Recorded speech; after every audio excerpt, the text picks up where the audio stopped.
start the show. For Thursday, December 15th, 2016. Welcome to This Is Only a Test, the official podcast of Tested.com.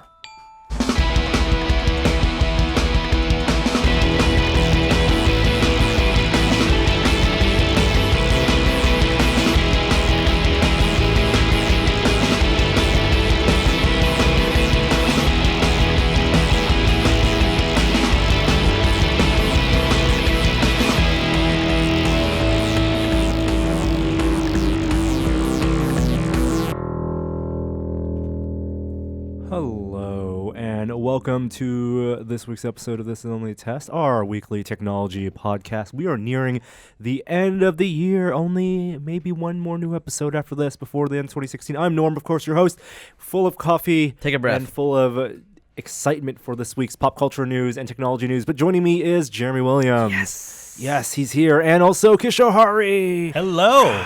I'm full of holiday cheer today. I'm so glad. Has the holiday season started to infect you yet? You know, we were just talking about this. We had our team holiday lunch this Monday, I believe, because people are leaving out of town, so we had it a little early. But as we were getting in the car over to the restaurant, we were talking about, does it feel very holiday cheery this year? And numerous people, multiple people in the car said, no, not really. What? Yeah. I'm all over it. Everything about my life is now about the Christmas season. We trimmed the tree the other night. Did you water it? No, we have a fake tree. Oh, you trim a fake tree? Sure. You know, you can only do that so much.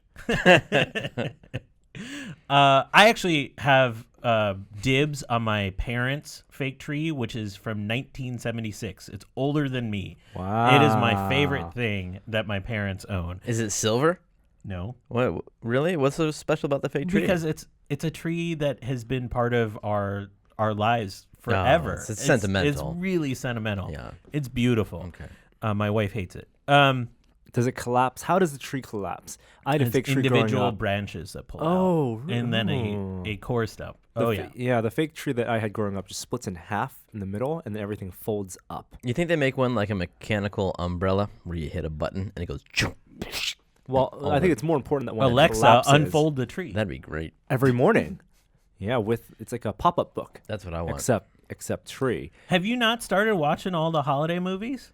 No, and maybe that's it. I mean, we're taking the week between Christmas and New Year's off, those days being 7 days apart every year. Makes it a little difficult to get work done. So that's when I'll be setting, in full holiday cheer in sweaters, no pants, and Christmas movies.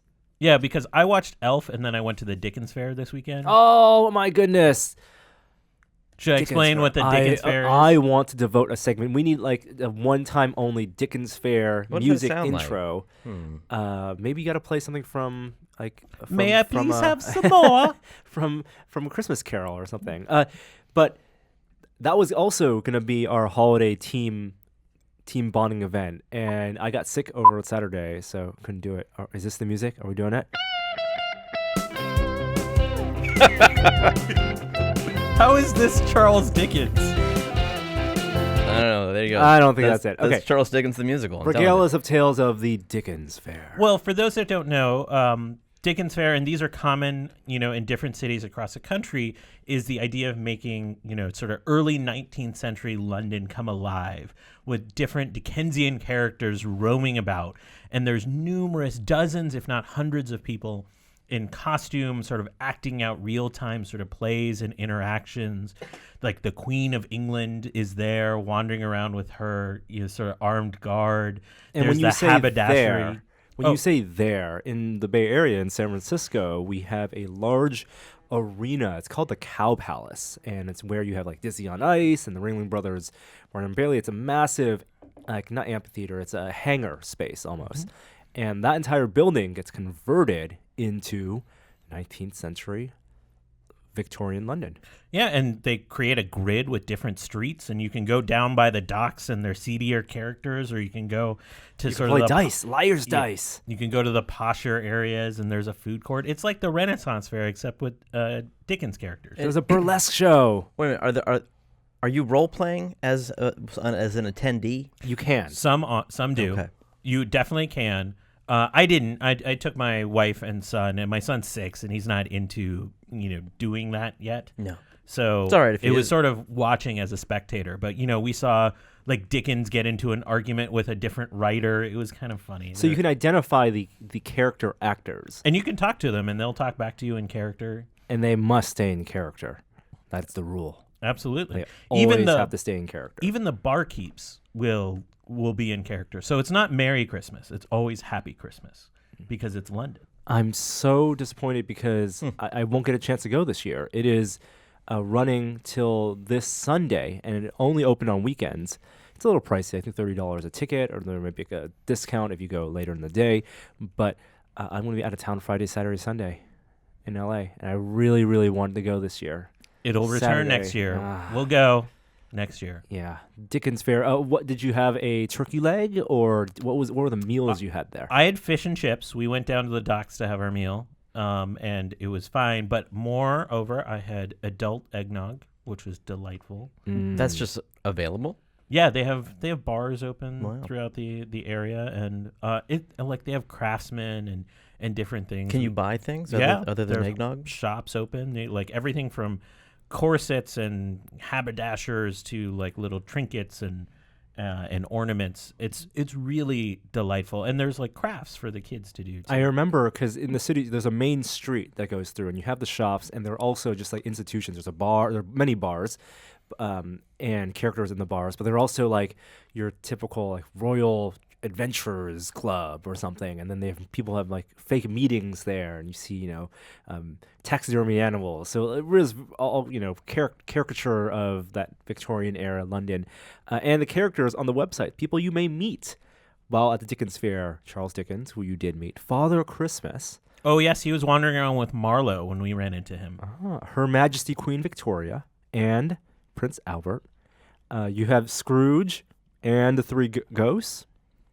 You also have, the Cratchit family and Tiny Tim. Oliver Twist is there, speaking of the porridge.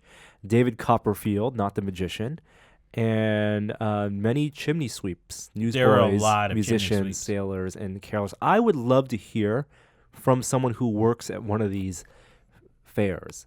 And maybe it's a Ren Fair thing. Ren Fairs are seasonal also, but this is indoor. This is converting an indoor place into like a makeshift Disneyland, but kind of like almost an edgier Disneyland because it's a seedy London also, and then it's a little more subversive. There's one character down by the docks who would just like jump up on barrels and stare at people as they walked by. It was so hilarious. He was my favorite. This character sounds I a saw. little Westworld to me. I mean, in the original Yes. in the original movie, it wasn't just the Old West. There were 3 different lands, and one of them wasn't Shakespearean times, but I'm sorry, Dickens. Dickens world Sorry. where children have Yeah. to beg for their food. Would have been pretty cool though, the way you're talking about it.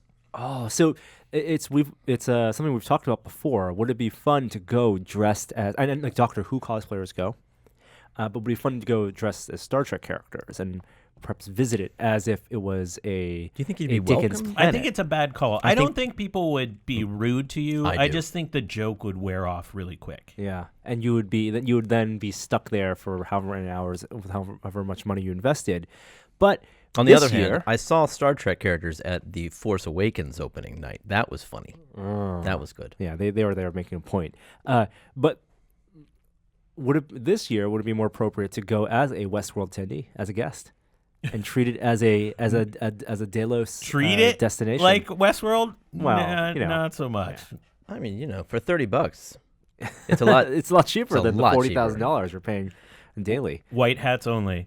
I know. Oh, yeah, lot of top hats, I imagine. Also, top hats and mustaches. Very much. Yeah, but I would also love to hear from someone who works in one of these fairs. Please send us a tweet, send us an email, and we'll share your story. So that's your holiday cheer this weekend. We're going to get more into holiday cheer, but before that, let's jump into some pop culture news.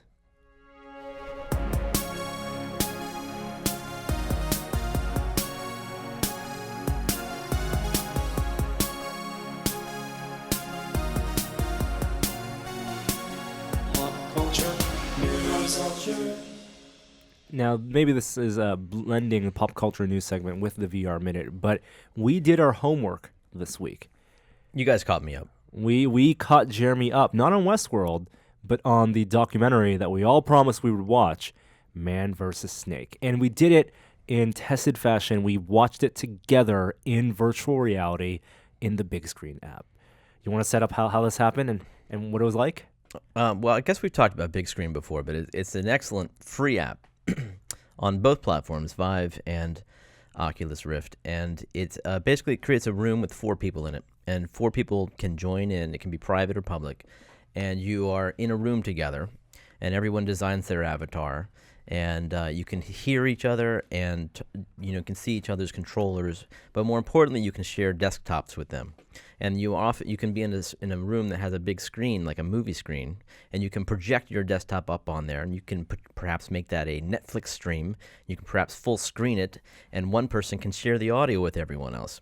So it's very easy to get in this room and share an entire movie experience, perfectly synced, I might add, which I was highly impressed by. Like, I could very softly sometimes hear the audio of the movie coming through your microphones, and it was right in sync with mine. I was highly impressed.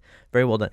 They do have a hacky way of getting the audio working. I couldn't actually get it to work. They're working on a fix. Yeah, so it's not without its technical difficulties. But Kishore got it working, no problem. You download a extra piece of software called Voice Meter, Meeter. Yeah. Voice Meter Banana. And right, that's the professional version. And basically that lets you, as the host, stream whatever is coming out of your desktop back into the game streaming software. The audio that's coming the from audio, your exactly. desktop. So Kishore could pause the movie, and we can all adjust the volume of the movie ourselves, which is actually a really cool feature. Adjust the volume of Kishore's output. Kishore's, yes, that's exactly whatever right. his desktop output. And also then our audio would be balanced. So as a viewing experience, so like technical difficulties aside, because we had also bitrate issues, and I know it's something they're working on because you're encoding it in real time. In addition to the host is encoding and upstreaming in real time, in addition to rendering the VR environment. We're all rendering a VR environment. I felt like I was watching a movie with you guys. It was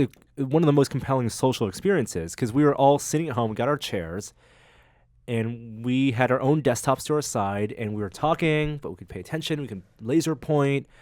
It was like a shared movie experience, and I got lost in it. When you guys would say something or I wanted to talk to you, I would turn my head towards you. Yeah. It's not, Right. I don't have to do that. You can hear me anyway. But it was that level of social immersion. There was one point. So most of the VR experience we've played right now are single player, and when wearing the Rift, the way I interact with people in the actual physical world is I look under the nose gap. Right, if someone walks into the room, I tilt my head up, look on their nose gap, and say, "Oh, I'm still in VR. I'll be there in a second." And when I turned to talk to you, I would occasionally look under the nose gap because I thought you were there, and then realized you weren't there, and you were actually in the headset.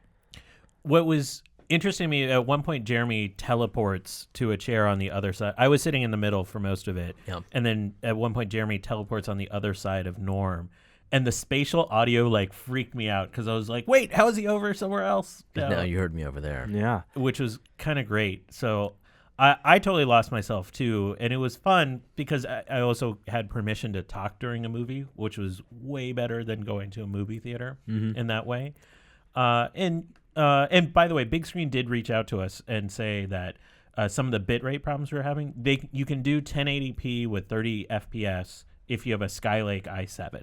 So they indicated some CPU issues there. Sure. But we saw some bandwidth issues that were also limiting. So you can stream your own desktop to other people in either 480, 720, or 1080, right? Or you're choosing what you're downloading from other people is probably what that is. Because isn't that right? Or I think is it's upload. Is it the upstream? I think it's your upstream. Okay. Yeah.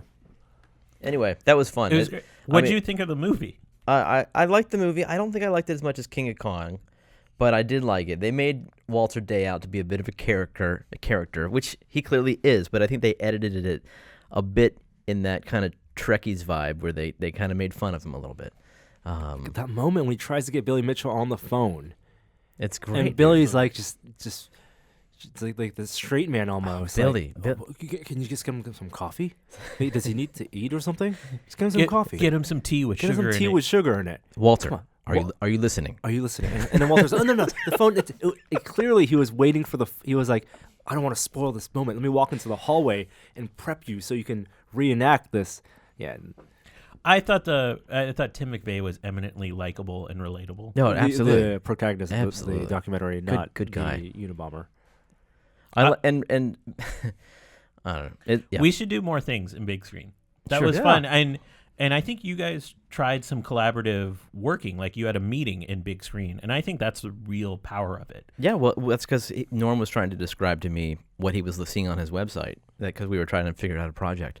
And I said, let's just get in big screen. And obviously, once we got it working, it was fantastic. I mean, he enlarged his desktop. I could point at what I thought was a good idea. He could he could read the text to me, because at the time we didn't know about the upstream. I tweeted while we were watching the movie a GIF that I captured via the Big Screen app using my virtual desktop. And it's weird, like very meta. we've only done this a couple times, but like Danica's mentioned yesterday how cute it was that we were like getting into VR and doing things in there, like meeting or watching a movie.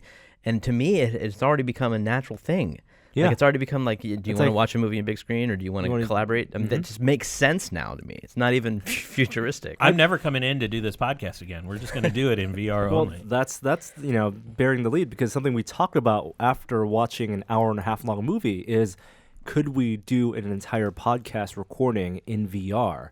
And if we were to do so, record the big screen capture, but would we also then want to be in the same room and do it and have that benefit, or just do it from home? Like, what should we do? Should we do it the week we have off? Like, I mean, I think we got to do it in person because there'll be some technical issue that we need to work out. Well, the problem with doing it in person is the Bandwidth. tracking. I mean, isn't that going to be an issue? well, no. I mean, you align the people the same way you would in the Okay. VR space. Whatever. Like Tech the issues. seats, right? Yeah. And so would it be beneficial? It's more about whether it'd be beneficial to you out there as the listener/viewer to be able to see an inset of us live being tracked in real time, and have it. It's If not we're exactly showing- mixed reality, but show the inset of the real video in addition to the captured video. If we're showing stuff on the screen, it's got to be a better The, experience. the whole problem with shooting, like devil's advocate, the whole problem with shooting that kind of video is you lose all facial expressions. Like if people who watch this video, that's one of the reasons they're watching the video, so that they can see our eyes react and see us really, our mouths moving, and I'm supposed to be reacting to stuff. like our fingers doing things. And not to say you can't do some of that in VR, but it's Yeah. not. It's still uncanny valley, and everybody knows it. Right. I mean, so I think it's worth trying once, and maybe we'll not do it in this room. We'll do it in the outside, the main room, and we'll have it lined up. I don't know if you guys think it's worth trying to do a first 90-minute, let's say at least 90-minute podcast in VR next week. Then let us know, because I'd be more than happy to make that attempt. And we do, I believe, have all the gear necessary: the headsets, the touches, the sensors, and laptops to make that happen. That's true. And it'd be a fun way to end the year. I would love to do it. We could also do a meetup, the three of us in with one person. With an additional, Yeah, we could do a meetup with rando. one person. Just leave it. The one person. I don't think you can't call it a meetup when the hosts outnumber the guests. No, I don't think that's legal. It's like a punishment. It's not like you're talking about like it's a perk. What if we invite someone in next week to be our fourth chair, but they have to be muted? And so all you get is their reactions, like looking and listening, and they can jump around the seats, and they can just be like the wild sprite. How jumping do they around. express themselves? Like changing their hairstyle to show their disdain towards us, or eyebrows? Well, they can point, they can laser point. They could give thumbs up, not thumbs up. All right. Well, one thing we're not going to be watching in big screen anytime soon legally is Rogue One. Oh my goodness! But we are going to be watching it this weekend, aren't we, kids? Oh, I am yeah. actually not watching it this weekend. I'm watching Really? it Monday. Wait, what? Do you not want my Saturday tickets? Oh, I forgot about that. Maybe I'm watching it this weekend. Hold on. Let's because sure, you got to commit right now. What? 4 tickets Saturday morning. 4. Do I have 4 IMAX. friends? I probably can Yeah, have just 4. 3. You just need 3. You just need 3 friends. Oh, because I count as 1. And maybe your kid. I think my kid's too young for this. Don't you think this movie is going to be dark? Dude, I saw Star Wars A New Hope when I was 3. And is it PG-13? But come on, if it's PG-13, like There's an arm that gets cut off. it's okay. It's okay. We assume. I'm talking about in A New Hope. Oh, That's yes. what. Yeah. No spoiler alert needed for that. But I'm pretty sure he'll survive. I mean, But has he seen the other Star Wars movies? I mean, I'm expecting a lot of death in this movie. Okay, so if I have Kishore no is inside refusing information to commit, then I'm putting it out there right now before I post it online. I bought tickets to watch it Thursday night, and I also bought a second batch of tickets to watch it Saturday morning in San Francisco. Metreon IMAX, best seats in the house, in my opinion. The back row? Objectively, not the furthest back row, but just like one Close. or two, Yep. in the center, dead center. First 4 seats in the theater bought, but I can't make it because I'm gonna go down to LA for a friend's wedding that evening. I'm so bummed, but I'm offloading these tickets. They're not even full price tickets. They're matinee priced IMAX tickets. If anyone out there in San Francisco wants them, because Kishore won't take them, What are you doing, dude? send me a Twitter message. But if you tweet this before the podcast goes up, they're going to be gone. Well, maybe not. I'm right. putting my eggs in many baskets, All right. including the podcast basket. But about the movie, we know nothing about the movie. Right now, I think Rotten Tomatoes, it's in the 80s, I want to say. Wow. See, I didn't even know that. I checked Spoiler. yesterday. I was expecting a good movie based on the watching the trailers. Did we all watch the trailers? Yes, Yeah. we all watched the trailers. We're not going to talk anything else about the actual substance of the movie because we know nothing much else except from the trailers. But our friend, it's the culmination of many years of work. One of the original co-hosts of this very podcast, Gary Whitta, wrote Rogue One, or was one of the writers of Rogue One. First writer. He has a story credit. He has a story credit. He was down there for the premiere, and how satisfying was it as his friend to see his tweets and his Instagram posts as he was on the red carpet with all the actors, with his collaborators. I'd like to think I'm not a fair weather friend, but I got to say my feelings for Gary Whitta have been even fonder this week. Have either of you talked to him since? No, Not no, since- no. not I'm since sure Sunday. he's still on cloud 9. Like Yeah. he's Cloud City. He's got to be over the moon. Yeah, I would imagine. Over no moon. I'll stop. But yeah, I mean, Have you guys done any prep work? Have you watched The New Hope or God forbid so episode 3? that's the thing that he recommends. I wasn't going to watch New Hope. I was going to watch Empire because I expect a darker movie. No, but it's supposed to be. in terms of No, I understand why you're saying that. But Yeah, in terms of like prepping yourself story wise, you're supposed to unfortunately watch episode 3 and 4. yeah, but it takes place much closer to 4. So at least watch 4. Yeah, I did. I'm not So, watching 3. I sat my son down and I said, we're going to watch A New Hope again. He wants to watch a new movie all the time. But I said, no, we're going to do it. We're going to watch Star Wars. And we watched the silver screen edition. Oh, What is nice. that? Yeah, it's actually really cool. Like, you know about what's the Harmy's Cut? Harmy's Cut. Harmy, they cut out all the special edition stuff, but they used as much clean footage as they could from the special editions. Yep. Well, the silver screen is like grainy as hell, and it looks like a film capture. Now they cleaned it up. I mean, I'm not going to say it's scratchy and yucky, but you would expect different scenes to have different tonal losses and color, great degradations.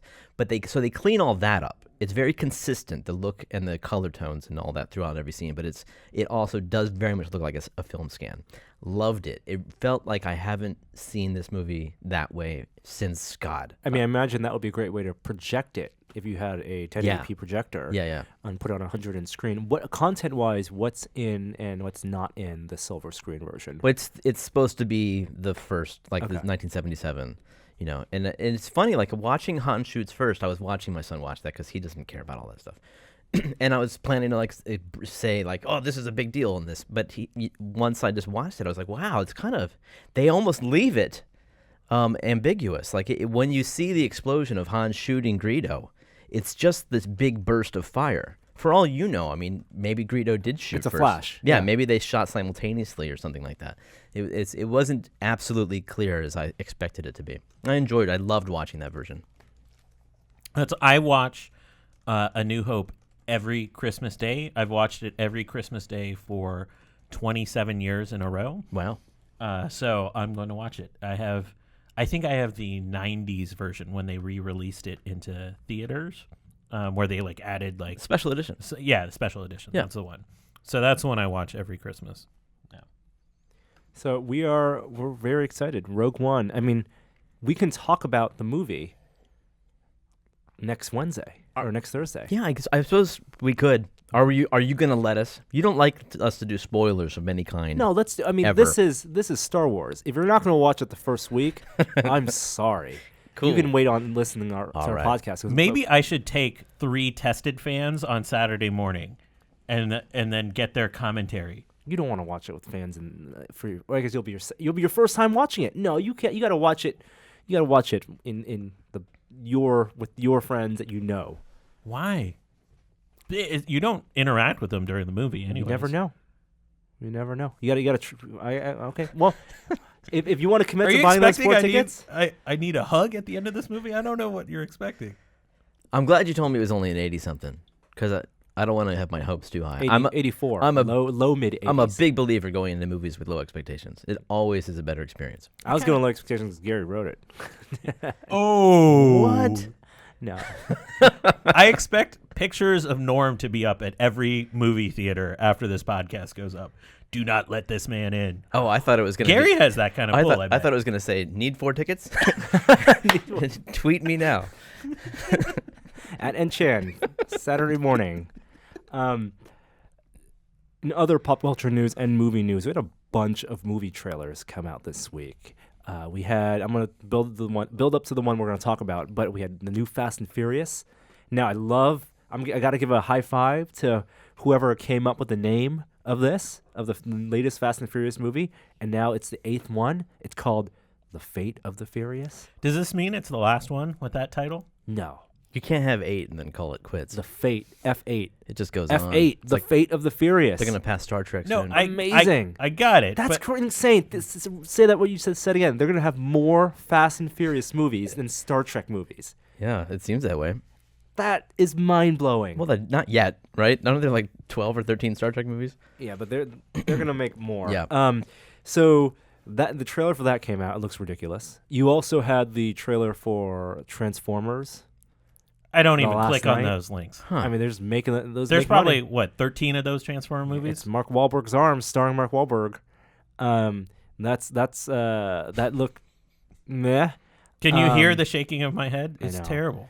What other? There was another. You had the Mummy, the trailer for the Mummy reboot starring Tom Cruise. So is that a reboot? What? Are you serious? He's not the Mummy. I saw that. I know he's immortal. But not he's the Mummy. new Brendan Fraser? He's the new Brendan Fraser. That's hilarious. So So- he's Brendan Fraser without any of the comedy. It's not like a comedy. It's super serious. And get this. Russell Crowe's in this movie yes. as Dr. Jekyll. What are you talking about? It's a Universal monster movie cinematic universe reboot. Now the Mummy is also it's not the male mummy, it's the female mummy. Whoa. I saw the trailer because I think it was on during like Agents of S.H.I.E.L.D. or something. Yeah. And there's not one smile cracked during this entire No, trailer. it's super serious. Was Brendan Fraser's The Mummy supposed to be a reboot of the Universal Mummy? Yeah. I had no idea. Yeah. Wow. Oh, yeah. Okay, all right. And it's just the mummy mythology that there is a supernatural mummy that, Hey, I think it's haunts the unfair to world. call it a reboot because it seems like the stories are going to be completely different. I don't think we need these monster cinematic. I mean, it's the character though. I mean, I guess you could tell any story with a mummy character, just like you could tell any story with a King Kong type character. You had Universal's King Kong, and now you have the Warner Brothers. Is it that's doing a new King Kong film? But no one goes like Mary Shelley's Frankenstein was a terrible reboot of Young Frankenstein. Like those are like just because you have the characters in common, it's not a reboot. Sure, yeah. I mean, the Brendan Fraser movies stand on their own. I've never seen them, but I You've know. never seen them. I First know. one's good. I know, Good-ish. whatever. I've ridden the ride at Universal Studios, but I haven't Oh. seen the movies. Yeah, the first one's fun. It's like a comic, Yeah. like an Indiana Jones type. Yeah. It doesn't take itself too Adventure seriously either, which I enjoy. Mhm. Yeah, the second and third ones are God, terrible. Tom Cruise, he's doing action movies still. They're doing Edge of Tomorrow, the prequel.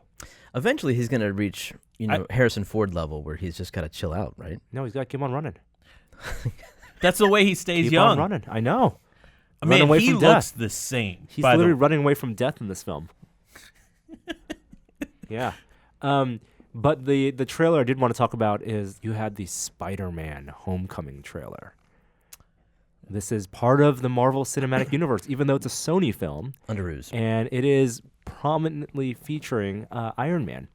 Yeah, I gotta say meh on this trailer. Really? My review is a meh. I was Your trailer review? yeah. All right. My trailer reviews are very nuanced, Jeremy. They're either like yay They're or meh. Kind of trailer length. So I'll say this about it. I'm looking forward to the film. I really love that they have some of Tony Stark in there, and it feels like it's coming right off of Civil War, even though it's the relationship that should have been developed in Civil War. That's separate talk. But I think people give Andrew Garfield too little credit. I thought he was a really great Spider-Man. He was great. It was just everything around him was awful. Mm-hmm. And I think that when you look at Michael Keaton as the Vulture, and people are saying that looks great, you know what? It just reminds me of Green Goblin and the Sam Raimi Spider-Man, a dude in a hover jet thing with a helmet. But it's Michael Keaton, dude. But it's Michael Keaton, which is why everyone says it's great. yeah. I feel like it's the Miles Morales story. I mean, you have his with a white sidekick. kid. Yeah. But so, which is fine. I just like it. It felt a little underwhelming. I expect Spider-Man is like joyful and exuberant and funny, and I think a lot of that joy I didn't see come through in that trailer. So there's a couple scenes that were straight out of recent comic books too. So Yeah. I mean that gives me some hope in terms of like the writing. The Vulture's a weird enemy. I think they're running out. Yeah, they can just go back and do it better. Like Venom is one of his best enemies, and they You gotta totally build, F you gotta that up. build up to Venom. Yeah, fine. I gotta admit, I haven't seen this trailer. I'm as a comic book guy, I'm left a little confused by Spider-Man at this point. Isn't this the third? It's the third iteration of Yeah. Spider-Man on screen in the past 16 years. Since Tobey Maguire, right? Yeah. This So is the 6th total Spider-Man modern movie. They did 3 with Tobey Maguire, 2 with Andrew Garfield, and Yeah. now they have this one. So I'm like too much thinking. So I haven't watched it. But I'm a huge Michael Keaton fan, so knowing he's in there, I might be in. Mm-hmm. Yeah.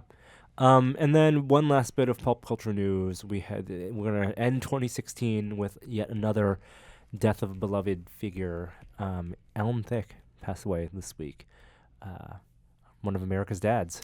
Yeah, he was out playing hockey with his son, and he had a heart attack. It's sad. I Jeez. really like Alan Thicke, too. No, I mean, I think people will remember him most from Growing Pains, but he did a lot of like cameos and other work, too, that I thought were great.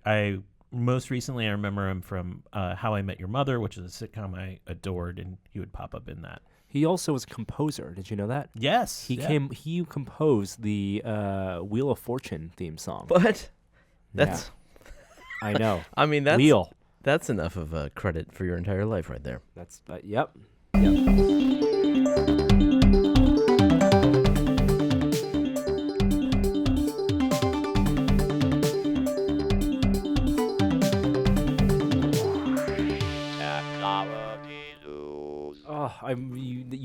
The timing was perfect, but I also wanted to mention one thing I unfortunately did not get to put into pop culture news. So I'm going to rewind just 1 second. One last thing.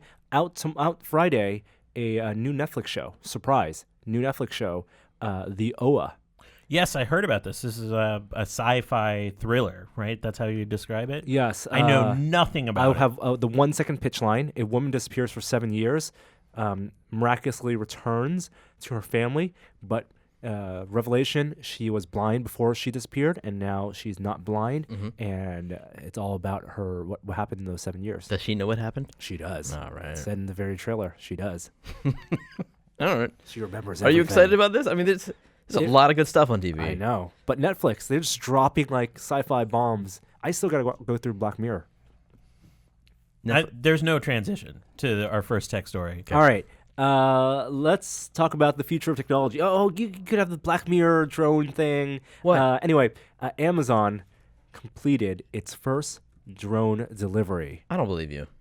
Amazon Prime Air in Cambridge, UK, made its first delivery. Really?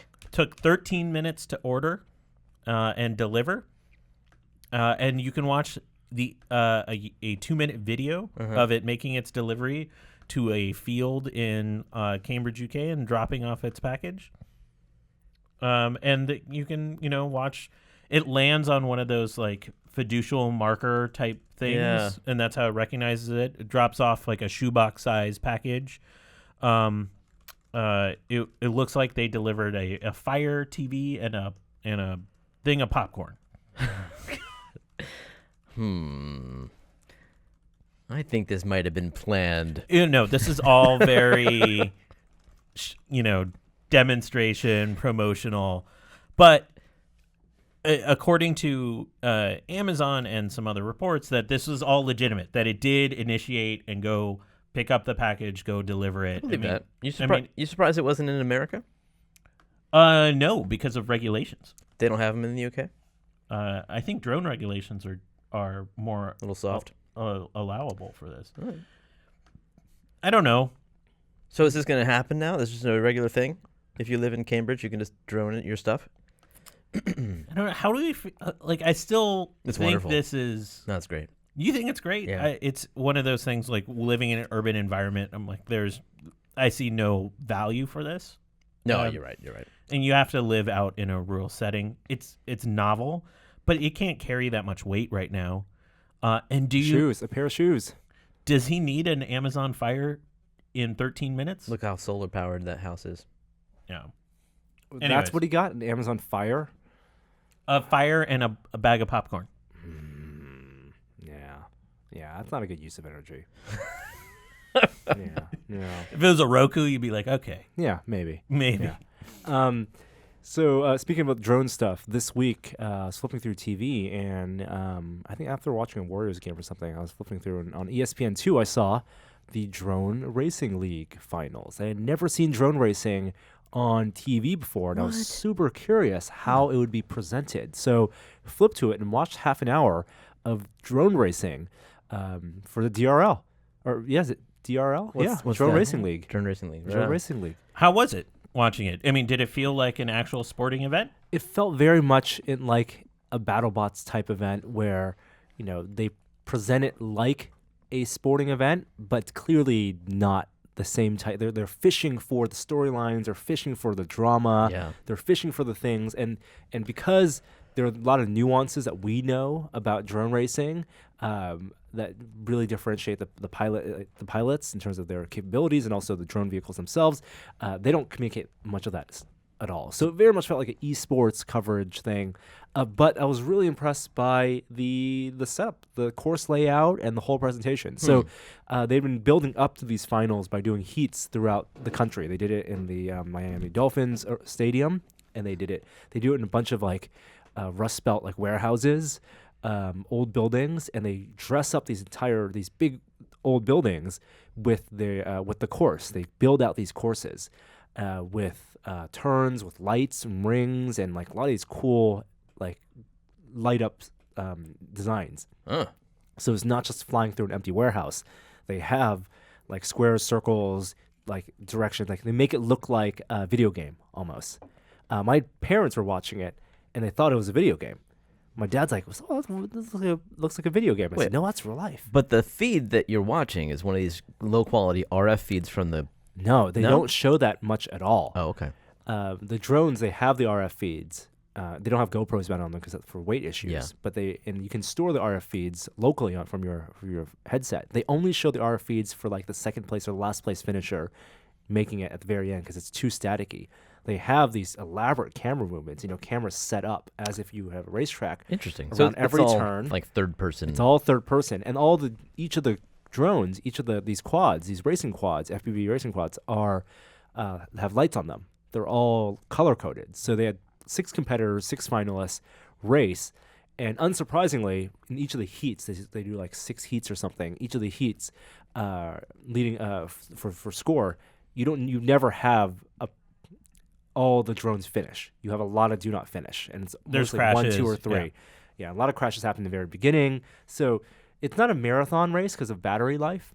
So most of the races last, I think it's a couple minutes long, but it was pretty thrilling to watch. So I watched a smaller setup of this at Maker Faire this year, and I found it just as a spectator, even though they're color coded, really hard to watch because you don't have high contrast between as a spectator. But on TV, we're watching a feed of it on Jeremy's That's screen exactly right what now. I was watching. This one. This yeah. looks like Wow, Nintendo that made looks this. great. There's really high contrast. This does look like a video Yeah. game. It looks like Mario Kart without the Mario characters racing around a and track. they had spectators there watching it, and it's bright. I was really impressed by the setup. Like they figured out how to make drone racing watchable in both in real life and also filmed. So it's watchable. Was it compelling? It was for me because I knew how difficult these turns would be. And like they actually designed the course in a way you have to like do a hard bank and then flip and fly downward through. These are really, really difficult things to do at high speed. What they don't do is put cameras on the competitors as they're flying and as they're crashing, because I want to see like what their finger movements are like or what the reactions are like. Oh, that's weird. They only put them on the drones. And you have like one or two reactions at the very end. Yeah. But it's... Wow, that is actually really enjoyable. I'm totally going to watch this. Yeah. They do kind of a similar setup at Maker Faire. Did you catch that? Yeah. It's a different group that does it. It's not a warehouse, but it's a smaller. big tent. But they do a similar lit thing where they're flying in a little pattern. They have to fly through loops. And I found it harder to follow at Maker Faire than what we just watched Yes. on TV. Yeah. Yeah, and a lot of it has to do with the course. I think the course is so much of the competition that eventually, it's not just going to be rented warehouses, but the warehouses do look super cool. Wow, they just cut to some FPV shots that looked really good. FPV shots are the best. yeah, I'm surprised they don't use more of that. They're probably concerned about getting people sick. Maybe. That's a really good question. Like I thought it was image quality because it was the RF feeds. Yeah. But you could also put a GoPro on one and like as you're showing, shoot at 60 FPS or shoot at 120 FPS, light it well, and explain the difficulties of the course. Like I think they're still figuring out the presentation. Yeah. Do a 3D render. They do have 3D renders. Fly through They it. do. They have 3D renders of the course that they show ahead of time, and they talk about where the turns are. But Oh my yeah. God! Have they been broadcasting this for years now? And you just no, this is new. This is going to make this sport blow up. That's what I'm thinking. They announced the deal in July with ESPN to Yeah. broadcast this. So It's I'm really curious what the ratings are for it. yeah. I think it's still like video gaming, like esports. It's difficult to get across for people who aren't fans of that sport. Just how difficult it is, for the competitors to make these courses. These are not. It's not easy to fly like this. God, I want to do at this speed. I want a VR simulator first, and then I want to actually do it. Well, the other thing they don't get across is that you can watch these feeds. You can watch them in real time when you're there, because you can receive the broadcast. Watch this guy; he just totally nails the wall. Yeah. Wow. Boom. No, actually, I guess the next guy does. Anyway, Um, good stuff, Norm. Yeah, really, really fun. And also, another high five to whoever came up with the phrase rotor derby. Is that what they're calling it? Yeah, rotor derby. Super clever. Yeah. So drone racing, it's on ESPN. You can find Jeremy just watched a clip of it on YouTube. So if you search Drone Racing League, you'll find the YouTube view. So that's fun. Let's get to some computer news. How about some Apple news? some missteps with Apple. It's got to be positive. Yeah. All this Apple love. All right. We had a couple things from Apple come out this week for people who bought the new MacBooks, including you, Jeremy. Would you review this? You gonna put it through its paces? We're gonna do a stand-up review. It's of also the new people MacBook that Pro. update to Sierra, so it's going to be all the MacBooks soon. All the MacBooks. They did an update where they will no longer give you a time estimate on how much battery life you have left. Yeah, I just a battery percentage estimate. Well, the iPhone doesn't give a remaining estimate. Well, I think that speaks to But you can get a number, like a percentage. No, you can still get a percentage. They're on not the taking MacBook. that away. What you don't get is the time estimate, which on PC laptops and Mac laptops, have you guys ever found that time estimate to be accurate? No, but it does give me an idea of how much I'm pushing the computer. That's exactly it.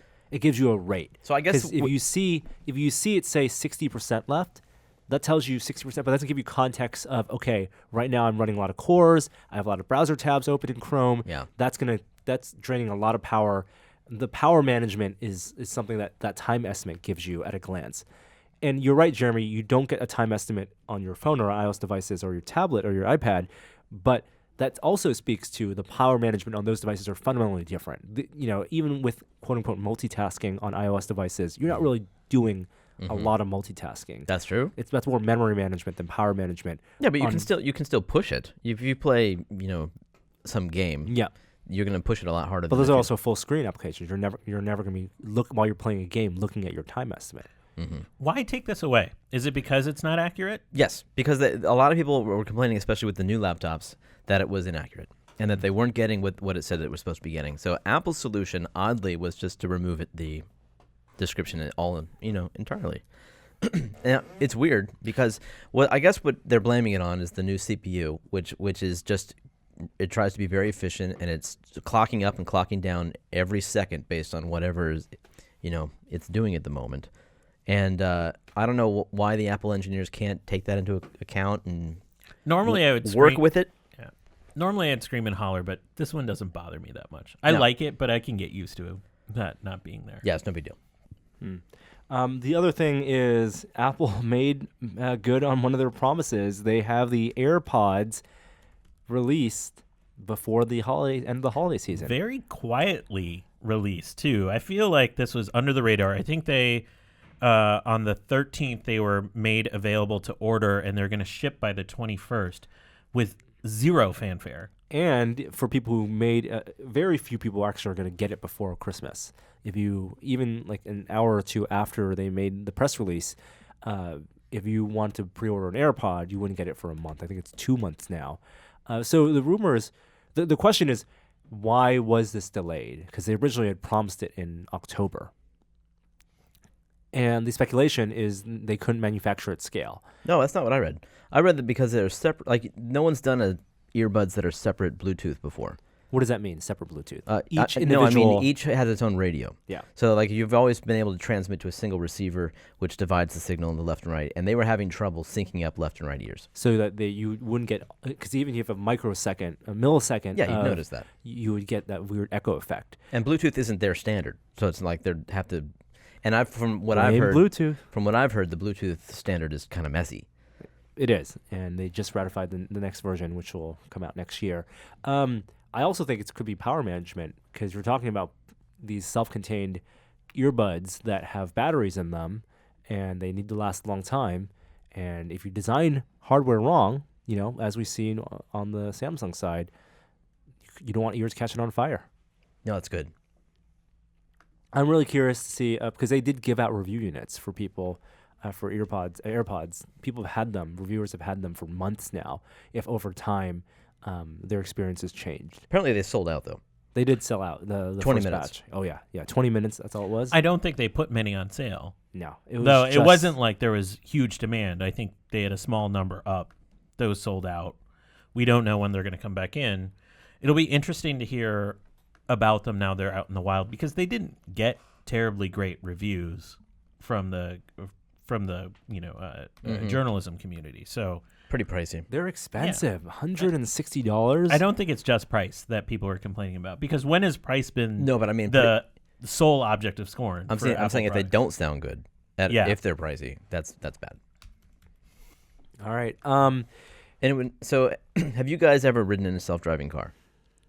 Yes. Yes. Well, obviously, you've ridden in a very special one. Yes. I've ridden in a normal one, too. I had to think about it. Yeah. Well, a lot of people in San Francisco are going to be able to ride in self-driving cars in the very near future. Because, like Pittsburgh, we are getting self-driving Ubers. And they've been here for a few weeks, Well, but they only officially announced it. We talked Well, about it they've been last here week. scanning. Yeah, I mean, we've seen the cars driving around trying to take in the neighborhood, learn where the stop signs are. Now, these cars will still have people behind the wheel. They all do. Like, even in must. Pittsburgh. Like, they have to by law. But their hands won't be on the steering wheel. No, they're just talking to you. Just chilling. That's not the Uber experience I want. Adjusting the radio for you. You want it warmer? You want some water? Car can't hand you water. And in Pittsburgh, though, You telling me you don't want to get in one of these? I do want to get in one of these, dude, but I want yeah. the driving experience to be exactly as I expect. No, Unless we're not there yet. Unless the Uber driver there is a special technician that can tell me more about the self-driving technology. Then yes. Don't you expect it will be an Uber employee? I mean, I don't think it's going to be some guy in a hoodie. Although, I mean, hey, I like hoodies. But I do have to expect it's going to then be yes, I absolutely yes. somebody special. Yes. Yeah. Are they marked differently in the app? I do. No, they must be. I don't believe so. You don't get one of these unless you want it. I would expect, because in Pittsburgh, first of all, they were free, and They're probably What? yeah A free yeah. self-driving car Every ride? Sign me up now. Exactly, but it's got to be slower. It's got to be a slow ride. You're not getting like follow that car. You're not getting the self-driving car. You know it's going speed limit, so it's gonna be yeah. slow. Well, not just that, but it's gonna be cautious. Yeah, of course. Do you say also this week, like you can turn your Uber icons into X-Wing for Rogue One? So maybe you just order what looks like an X-Wing and it'll be a self-driving Uber. I don't know. I really want to take one of these. Wait, but yeah. There's an X-wing in my Uber. they just In the changed app? the icon. They did to that an again. X-Wing. Oh, that's cool. Yeah. I like that. For Rogue One. But I think it's gonna be boring. What? But I want to do it. Don't you think it's gonna be boring to get in one of these? It's gonna be slow. There'll be nothing boring about watching the car drive itself. I'll be terrified the whole time. Can I film it? The whole time I'll be sitting there watching. You gripping the side, gripping Oh the my water bottle. god! Oh my god! And here we go into the intersection. Oh my god! I think you'll get past that valley pretty quick. Fine, but not after the first ride though. It's gonna be exhilarating. All that life-threatening self-driving business. Speaking of self-driving cars, so Google, of course, has been working on its self-driving car, which I guess it's almost in 2 years now since they showed that prototype, with no steering wheel. That department is now its own separate company. Yep, continuing what Google's been doing all year long. Is it under Alphabet? It is. under Yeah, Alphabet. they spun it off as its own company called Waymo now. Waymo what? Just Waymo. Waymo Autonomy. Waymo Beta. And it is the concept car that Norm is talking about that really got spun off. No steering wheel, that like kind of weird looking device. They have a website up that promises more information about its progress. I don't think it's near anywhere from being legitimately on the road. They're just still doing some test rides. I think only one journalist has gotten in one of these things and gone for a ride with no one else in the car. But this is the future that Norm's talking about. Yeah. What future?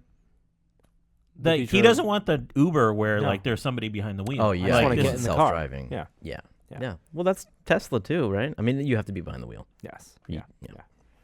It's all, and I want seats facing each other. Yeah. Did you guys see this Tesla video that they just like a few weeks ago of the self-driving? Like Like a promo video? it's more like a tech demonstration. But they had a car that was completely self-driving in rural areas. It's all side roads, just like stopping at stop signs, letting traffic in, getting on the highway. It wasn't highway. Like that, the autopilot right now is strictly highway, but they promised like it's got the sensors and everything for self-driving. And like people have said, do you really know what kind of sensors you need if you haven't actually accomplished it yet? And clearly they have accomplished it. It's really cool.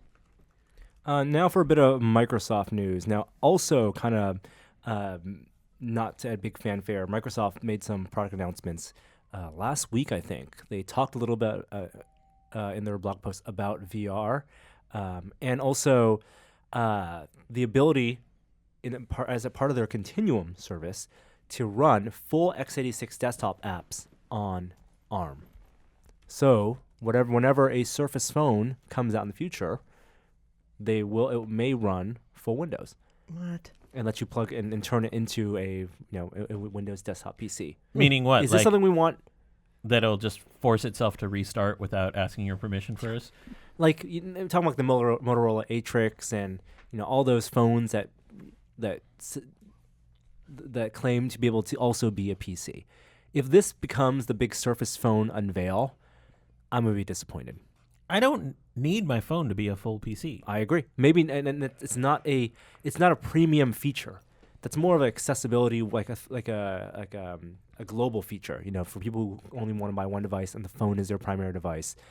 Then the ability to plug in USB-C into a display and a keyboard like that maybe, but I have no need for that, and that's not gonna be a big wow feature for me at all.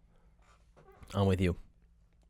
Next. I'm trying to come up with a way to argue it, and I can't. No, Yeah. I don't want any part of that. Also to be unveiled soon, maybe next year, is Microsoft's take on the Amazon Echo and Google Home. Oh, I'm more interested in this because even though Cortana and the latest edition of Windows hasn't been great, the previous edition I thought was really quite intelligent. Now, I'm a little bit skeptical about this. I don't know whether people want Cortana, which first launched on desktop and people rarely use on desktop, to then also be on their speakers. And they have a partnership with Harman Kardon, and there will be a speaker next year, but it will have the digital assistant. Why does it matter what assistant it is, as long as the service is good? I think there's a perception issue for sure, and the fact that Amazon first launched Alexa and Echo on a standalone device with limited set of expectations, no display, eased us into a digital assistant much better than from the phone to the device, which is what Google did for the Google Assistant to Google Home, and then from Microsoft's side, the desktop to a standalone assistant. And if you already have ambivalence toward Cortana because you don't use the service on your desktop, then what's going to get you to use it on a standalone device? I don't follow that logic because I didn't have any allegiance to Echo or Alexa. I was ambivalent towards that, but just because it was new. But I don't care about Cortana in the same kind of way. Are you going to be so you're platform agnostic? You just want the device that's going to work best. Whoever gives me the Star Trek computer gets my money. But Amazon has the advantage in that the basic things that Echo and Alexa can do are also ordering things. They start off with a button. Yeah. They have advantages in certain rooms. I would say Echo does. I mean, Echo didn't order things at launch, and I still thought it was great. But I feel like it's kind of stagnated, and I feel like we've become so used to using it now that I do want more features. I mean, I'm really anxious for it to be able to string together requests, so I can say, I won't say the name, but like Amazon Echo, switch profiles and play the Moana soundtrack. I want to say two things at once. I want to say, multiple requests. And then I also wanted to understand my voice and know to be in my account because my wife has a different account. You may be asking too much. And I wanted to say hi when I walk home and it senses my Bluetooth phone is nearby and it hears me. I want it to really become Jarvis, the Star Trek computer. I agree. Like from a hardware perspective and just an AI perspective, I'm excited about this. I think it's going to drive the innovation faster on all of these machines. The reason to be skeptical is Microsoft knows so little about me. It's going to require you on your Windows 10 computer to sign in via Windows 10 login to all your Spotify services, Facebook, and all your other things so that it can tap into those services. Which I'm not excited about. Yeah, as opposed to in Google where you're already signed in because you use Gmail and Google Calendar. And Amazon knows my shopping habits. Yeah. So that's the thing that Microsoft doesn't have. It's all true. It has is your PC login. That's true. Yeah. Next year, the Wynn Hotel in Las Vegas is going to put Echoes in all of its rooms by next summer. Is that a perk? What? So are you going to be able to sign into your own Amazon account? Is that the idea? I don't think so. What's the point? Is it just why? to make a wake-up call easier for them? Yeah. Is that a perk for you?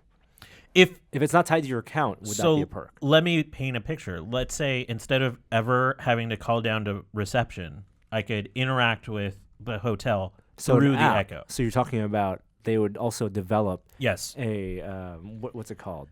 Not a recipe, but yeah, I know what you mean. A third-party whatever thing. Yep. Skill. That's right. But if I walked in and I could be like, turn on the lights. Mm-hmm. If I could say, playing music. Play music. If I could have it do the wake up. If I can be like, hey, check out of the hotel. Is that not a part of the story? Because that makes a lot of sense. I think that's the dream. That's the full array of these skills. And at launch, I don't think they're going to have it, but that's the idea. You're going to be able to talk to your room. That feels like a Jarvis thing because there are a very limited number of things you actually find useful and want to do. Or order in room your service. I'm about to make the worst first world complaint ever. But I hate how I go to hotel rooms. I have to spend all this time learning where the lights are and how to turn on lights, and it's different. Oh man, I gotta stop. I don't share that problem. What is wrong with me? I like finding that light switch. It's always. Have you ever stayed in a hotel room that has a tablet? They have those custom tablets that have. I don't UI, like those. And you can order. They really because they're upsell devices. That's all they are. They are, and they're still physically tied to one location. Yep. If I could use my voice, no problem. Yeah. All right. One last bit. We talked about Pebble last week, and now is there more information about Pebble's? Did you read the impending demise? So Stephen Levy from Back Channel, who we referenced Back Channel last week, did an interview with Eric, the CEO of Pebble, in the days, I think the day they closed the deal with Fitbit. And it shed some light on some of the comments we had. So what was really interesting is they were profitable and then went unprofitable in between the second and third Kickstarter. And that was the start of the demise, because then when they went out to raise another round, no one would give them money when they wanted to go build the Pebble 2 and the Time 2. And, it tells a story of Eric trying to come up with really creative ways, like private equity wouldn't give them money, let alone VCs. Because of just no confidence trajectory in smartwatches. Mm-hmm. And so they went to Kickstarter, that third Kickstarter, as a last resort. Wow. That's really unfortunate. Yeah. That's when the Apple Watch came out, is in that period. Yep.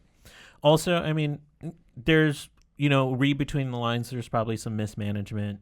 They talk about moving into a larger space and then only occupying half of it because they had to make some layoffs. That's not an uncommon story for a lot of startups, though. Yeah. So it gave a lot more nuance to me about Pebble's demise. And I really recommend reading that.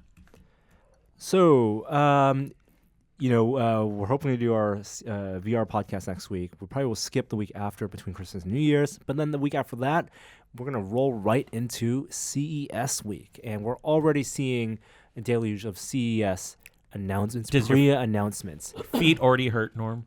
Well, I'm only going for 2 days this year. Oculus said they're not going to be there. No presence this year. We're going to talk about them in a little bit. Yeah. But I'm already reading through the pre-announcement news, and one product news that I actually am interested in is 4K monitors, 4K HDR monitors and displays, because I think this, we'll say it, I guess this is finally the year for 4K. Did you listen to the throwback episode that you played over Thanksgiving? Parts of it. You, Gary, and Will talk about 4K monitors 4 years ago. I know, yeah. And we're talking about content and chicken and egg, and I think we finally are at that point where it's worth investing in a 4K HDR monitor or display. Yeah, what are you talking about? Computers or TV? Well, there's both. There's TV, and I have a 4K monitor at home. Do you guys have 4K monitors at home? No. No. Computer? You guys still run 1080 or 1440? I do the Quad HD. What is that? 2560. 2560 by 1600. Yeah. Or I'm at 1440. 2560. Yeah, that's a great resolution because most video cards can do 60 FPS. So most like the 1080s and 70s, the high-end video cards can do 60 FPS in most games in high settings. On that resolution, I love 4K display. My big problem with 4K on the computer side is that those monitors are too small for the pixel density.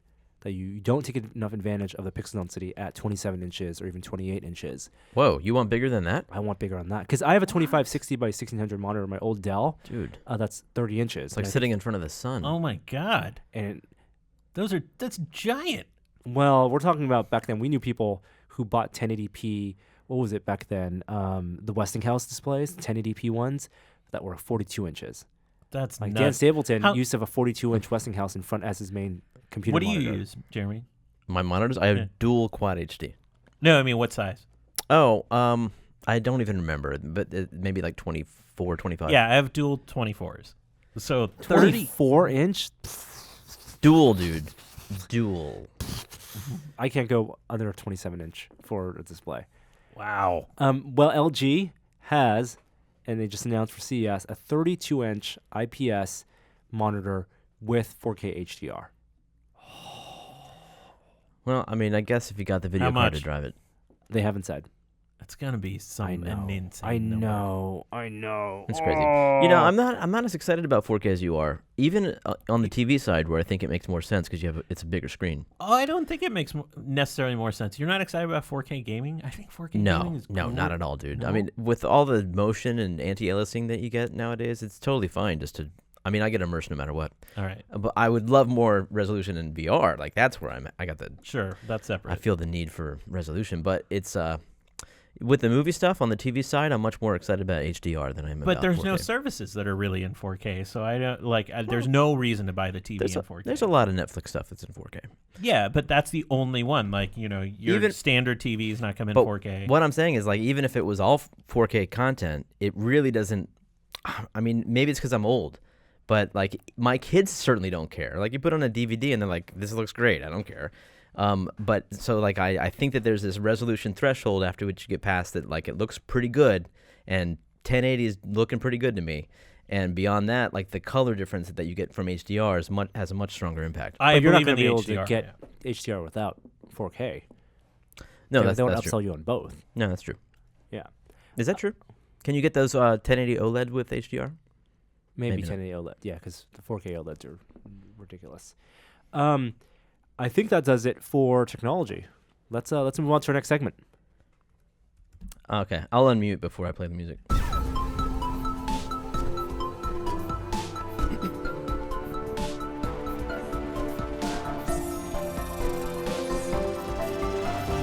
Now it's time for a moment of science. So this week in San Francisco, there is a major scientific conference happening. It's called the American Geophysical Union. It is the largest geoscience and astroscience conference in the world. And I've been going to parts of it. I'm going to again after this podcast. And there's a couple interesting things that came out. One is, for the first time I've ever been to a scientific conference, there was a public protest organized by scientists around science policy.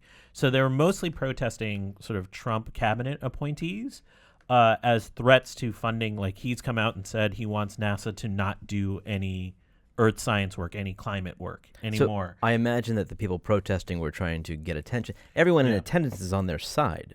Yeah, very much. It was like a rally more than anything else. Right. And but what was interesting, it was led by a bunch of scientists. So I know three of the scientists that protested. One was Michael Mann, who's like famous for the hockey stick graph, Naomi Oreskes, and then Kim Cobb, who's a friend of mine that studies sort of coral bleaching near Australia. And it was interesting to see how many scientists were willing to come forward. And a lot of journalists were there. I would say only like maybe 1 in 8 of like the 500 people or so were actually scientists at this protest. And so I walked around and I talked to a lot of people. There's still a lot of hesitation about this. Like, scientists, AGU is basically walking around and watching a bunch of scientists like shit themselves. Why is there? Because they're scared that their funding's going to be gone. Why is there hesitation? Because it's not a line that a lot of the scientific community, or at least a lot of the scientists I talked to, felt like it's their responsibility. It's not within their purview to go out and take political stances like this. They feel threatened at their certain institutions, that this would be crossing certain ethical boundaries. It's a really interesting thing, and you can feel this sort of torrent, this turmoil starting to emerge at scientific conferences, and I just wouldn't be surprised to see more of this behavior at large scientific conferences. Maybe this isn't much of a huge public story, but this rally was got coverage on NPR, and I met the science reporter from 538 was there. So there's major sites covering this. I think this is the beginning of something. I don't know what that something is, but I think it's something to keep an eye on. The other news from AGU AGU is really a conference that breaks a lot of science news.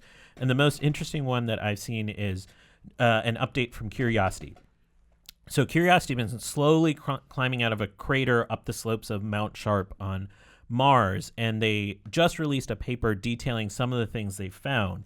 And the indications are from a number of the instruments on board is that the Gale crater was once filled with water, and that there are all these like estuaries that sort of flowed into there. By analyzing the sedimentary layers as they go up, they've been able to figure this out. What's really intriguing is halfway up, they found boron isotopes. Now, what's interesting about boron is boron's part of is a necessary part of an RNA sequence, which might indicate that there was life on Mars. Unfortunately, the Curiosity detector that found boron can't actually do an analysis to figure out what type of boron was there. So it won't be until 2020 when a new Mars rover launches that has Raman spectroscopy on board for those that are really technical that will be able to actually analyze this. But really, really fascinating. No reaction. No, I'm blown away. First of all, I thought Curiosity was long past its end of life. It's been on there for 4 years and it's still roving around. Kick it. You give a rover a nuclear reactor and some solar panels, that thing is going to go. Warm itself. Yeah. Are they going to send the new? Do they have a location set for the new one? For the new? I don't know. Okay. That's a good question. I'm sure they do. We talked about the equipment. The people have been pitching to get on the new rover, and I wonder if that manifest is complete yet, because I'd love to know what gear. I mean, obviously there's the science scanners, but which is video gear they're going to put on there. Yeah, dude. Well, that's a good question. Yeah. A couple of fun ones now that we had serious talk. A study came out from the Harvard Public School of Health in the British Medical Journal about Pokemon Go. Game of the year. Mobile game of the year. And they surveyed a number of users using their iPhone 6 data. So they're able to get their step data. And they analyzed, did it make you exercise more? And so it did. Yes, of course it did. Initially, No. those people made many more steps, users of Pokemon Go, but they returned to the mean within 6 weeks. And after 6 weeks, they were basically back to normal. That's pretty good. People are like, look at Pokemon Go. It doesn't have lasting effects. I take it the other way, like you are. Like, this app got people to exercise more for 6 weeks. Yeah.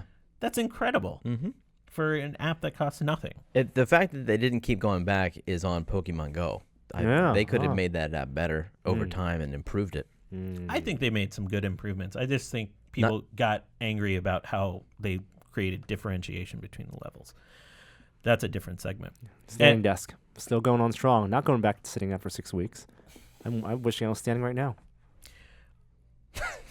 Go ahead. I have zero This segue. booms up. Yeah. Zero segue to what's next. So researchers have long tried to understand how birds fly, and not just how they fly mechanically, but the air vortices that they create around them as they do fly.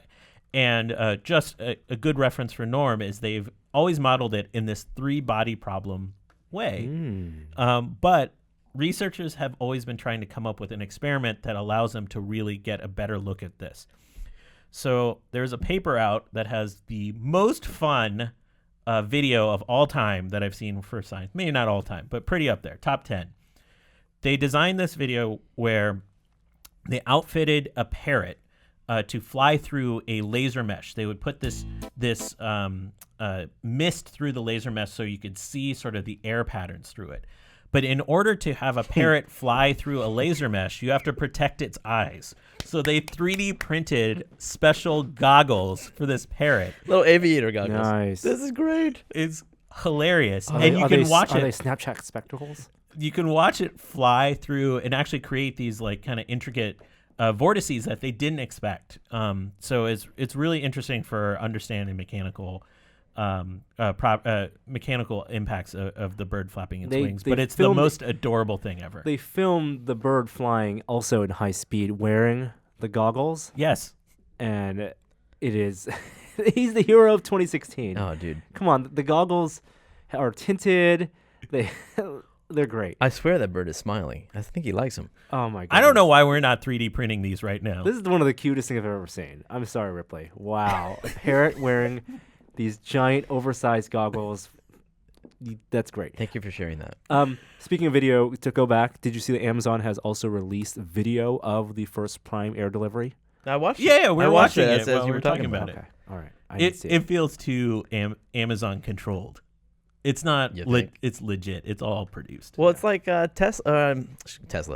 Chevy just shipped their first Volt. And do you know where they shipped it? Fremont. There we go. It's like a little jab. One last plug. For those that saw a video of the live show or came to it, you saw Annalee Newitz talk about the story of going to Cahokia, which is a 1,000-year-old city outside of East St. Louis. Well, her long-form story about it is up on Ars Technica now. One of the best science reads of the year. Awesome. Before we jump to our next segment, I want to thank the sponsor of this week's episode of this is only a test. And that sponsor is Indeed Prime. Indeed Prime is a premium talent platform that matches elite tech talent to top companies. Indeed Prime helps software engineers simplify their job search and land a dream job. Candidates get immediate exposure to the best tech companies with just one simple application. And when you're hired, Indeed Prime gives you a $2,000 bonus to say thanks for using Prime. And if you use our link, you get a $5,000 bonus instead. Sign up now at Indeed.com/test. Indeed Prime is 100% free for candidates and helps hiring managers discover available high-quality talent. Again, learn more at Indeed, it's INDEED.com/test. The VR Minute, virtual reality this week. Whew, okay. There's two aspects to the VR Minute this week. We're going to talk about content a little bit, and then we're going to talk about industry news, because there's not a lot of technology revelations this week. I want to go content first, because we've been playing a lot of Oculus Touch. I think we've talked about how easy it is to just jump in and play with our setups that we have at home. Yep. We did Bigscreen this week. Jeremy, you and I did another social VR experience yesterday. We were going to play Arizona Sunshine, but we couldn't get updated properly, so we decided to jump into VR Pool Hall. Which is the evolution of what was the pool game called initially? Do you remember? On the Vive? Oh, no, I'm sorry. It was VR Pool Hall. It's Sports Bar. Now it's called Sports Bar. That's right. Yeah. And it's a virtual sports bar, pretty big sports bar. Well, yeah. That's multiplayer. So I don't know exactly what the max capacity is. It was my first experience using any app that used the Oculus avatars. Yes. Which I think are hugely successful. I'm a big fan. We popped in and you're like, oh, Norm, your avatar looks eerily like you. It does, and they walked the line of Uncanny Valley really well. I think you have to be wearing something on your eyes so that they're just covered. Yeah. It's a smart move, and like there's so many variations you can use to design. I was a big fan of it, but the app itself is interesting because it's pool. Obviously, that was the first part of the entire game, and that's really well done, as it always was. You get your cue on with one hand, you lock it down, and you actually have to angle the back of the cue to hit the ball of the cue in just the right spot. And then you can also teleport and lock on to the edge of the pool table, so you're always going to have a good position looking in. And it is teleportation. You teleport around different parts of the vast sports hall, but you also can, they say Hulk, but you pull the world around you. Yeah, this was a scary move on their part, I think, because it could create a lot of motion sickness. It allows you to do not just forward and back movement through space, but also rotational, which is like the biggest no-no of all. But they take an interesting step where they layer the whole world with dots that stay static related to you. So it's like if you focus on those dots, you don't get motion sick. That's the idea. So it took me a minute or two before I figured that out. And it's successful, I would say. It's a good way to do it. And you do have to have this kind of hulking movement because there's a lot of times where you want to shift in just the right spot and you don't want to turn your whole body around. But they've expanded it beyond pool. And so the sports hall there's a bunch of games. And you have games from like a skee ball to there's air hockey. Darts? There's darts. Yeah. Absolutely darts. Darts is good. And then there's also a shuffleboard there. Not as good. Not as good. I thought skee ball was good. Yeah. Darts was fun. I had fun playing chess. And that's the thing I built up to. We played a full game of chess, Jeremy and I, in VR in the sports bar. Now it's like honor code chess. Like you would expect in VR, they would know the rules and it would tell you whose turn it is and where you can move. No way. It's just a chessboard. I kind of like that for the social aspect. Yeah. And Jeremy walked away for a second. I'm like, I could have Jerry's game and swapped some pieces. Spun it around. All right, but no, I didn't need to. Do you get the feel that you're in a social place too? Like there's their background noise. So that's the other thing they do is that they have ambient noise and there's AI characters. Yeah, they're not AI. They're just animated. They're NPC, just animated models that are chatting with each other. And I was thinking, like, would it be weirder to not have those, or would it be weirder to have them but not interactive? I think having them was good. And I think having, but it did feel like this weird hell dimension where you can pick up a beer bottle and not be able to drink anything, and you're just stuck in this sports hall, limbo universe where these AI characters ignore you and you're just playing chess forever. Yeah, not unlike the science protest. This is the beginning of something. How many not people quite sure could what. be in there with you at once? That's what I'm not exactly sure. But you can invite your friends, and we'd love to get people in there. I think a good number would be, given the size of that pool hall, to make it a social experience, you got to have like 16 people in there to make it fun and interesting. That's gotta asking have a lot. You got to have a lot of stuff going on, Mm-hmm. right? A chat room of 4 people is not really, it makes sense for the theater, living room hangout. But if you're talking about sports hall hangout, even with 4 people, everyone's got to really be doing, focused on one game and not doing their own thing.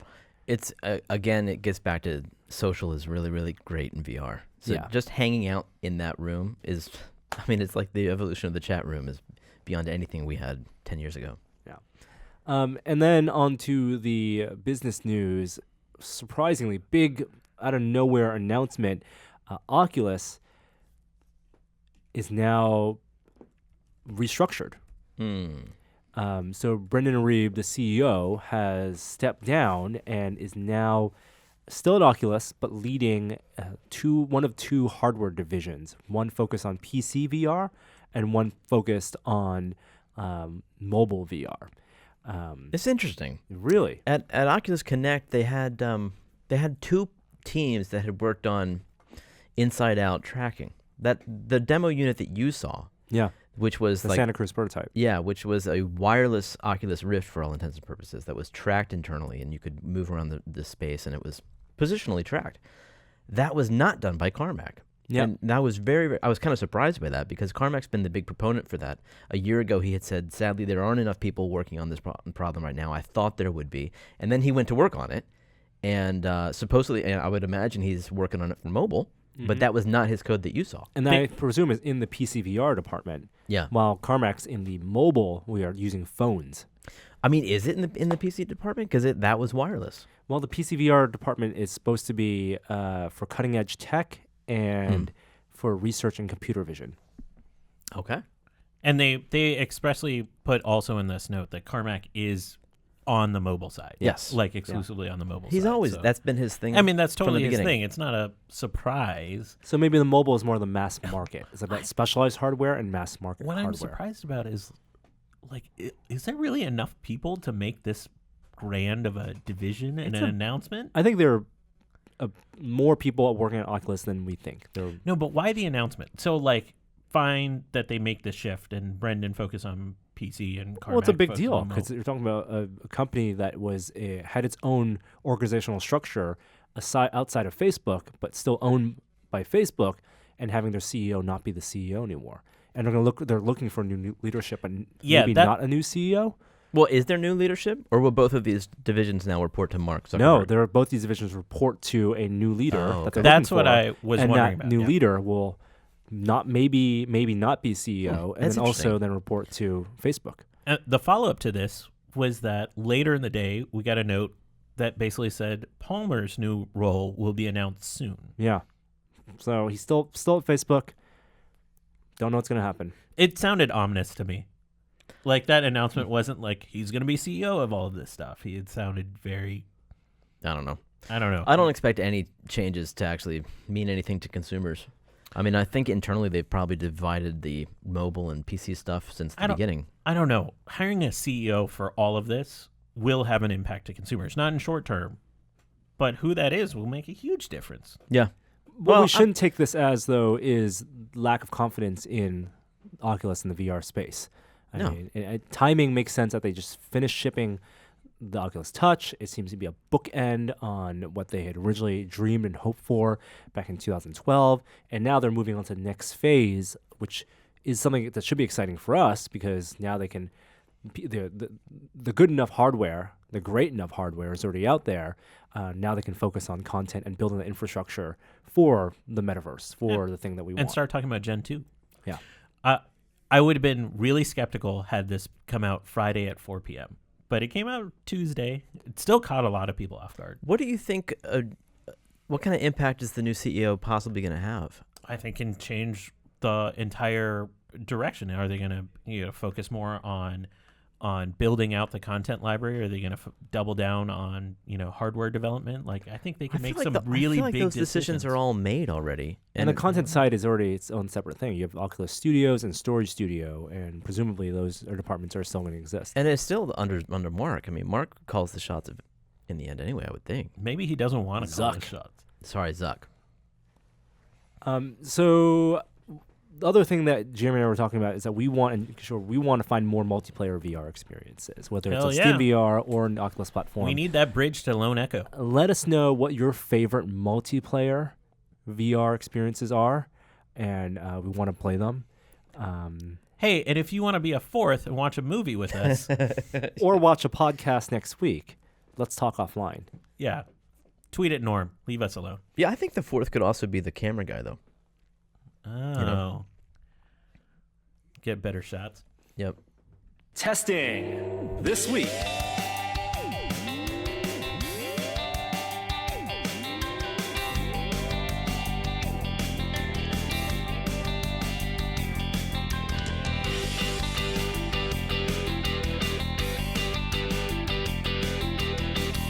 Hey, what have you guys been testing? Now we're going to do some. We're doing more product reviews actually of late, and I have this long list of products that we still have to film reviews for. 2 of which we're doing this afternoon. So Kishore has been testing the Google Pixel phone, and Daydream, and basically the Google Assistant universe. So we'll do a mashup of Home, Daydream, and the Pixel. I have the Pixel XL that I'll be reviewing. And then we're going to have a tasty holiday review. I'm finally filming the review for the Joule sous vide machine. The Chef Steps Joule, as compared with the Anova, which is the one that we've been using over the past year. Jeremy, I got to do reviews with you. Maybe we'll do one on the MacBook Pro. Maybe, I don't know if people want to still hear your thoughts on the MacBook Pro. I don't think they do. No? We've talked enough about it on the podcast. But I definitely do want to find time to hear about is your Chevy Bolt. Yeah, me too. 100%. Me too. It's supposed to come in around Christmas time. Oh my goodness. I won't be here. So we're looking at early next year. You won't be here to receive your car? It'll be sitting in the lot? I hope it'll be in a garage. Won't you be? I could pass for Jeremy Williams for a couple days. Yeah. Give it a shot. Give it a shot. Create a VR avatar. Charge it up. Yeah. So that'll be early next year then. Yep. Alrighty. And I also have the Inspire 2, which we're trying to find some time for me to go to a racetrack to get that up to full speed, man. Get up to highway speeds. What's coming up untested? Today we published a video of Adam's Strawn Beast build from the Exploratorium. This is pedal-powered Strawn Beast that we built earlier this summer. We just have a lot of stuff in the backlog that we're putting out these days. We also have some new premium series. We have a new build series, Let's Build, that we aired last week, where Adam, our friend Mark Dubo, and I assembled a Blade Runner blasters, and then we have Lego with Friends coming, I believe, next week, so I look forward to that. And some behind-the-scenes stuff that I can't talk about that's all featuring Adam. So a lot of good Adam content rolling out through the end of the year. And we're going to kick off next year with some more from our trip to Weta Workshop. So I know, a lot of good stuff. That's good stuff. It's Christmas time for everyone. I think that does it for us this week. We will be back next week in VR form, or I hope we do VR form, but we should do like a year-end review. Maybe that's I think it won't be just a straight recap of news. Let's make it interesting. Yeah, fuck off 2016. You were horrible to us. It's not over yet. We'll figure something out. I think it's gonna be a fun one. And once again, if you guys want to buy my tickets for Star Wars Rogue One, the Star Wars story, Saturday morning 9 a.m. IMAX in San Francisco, send me a message and we'll talk. You're gonna regret this. Yeah, I need to get rid of those tickets. It's a lot of money for 4 tickets. We have an outro this week. Yep. Who's it from? Justin, a.k.a. Speed. All right, Justin, a.k.a. Speed. Thanks for sending this in. We'll see you next time.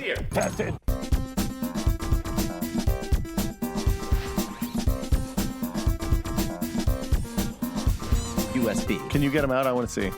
Can you grab your dongles? No, don't grab your dongles. I just want to hold your dongles. Oh, my goodness.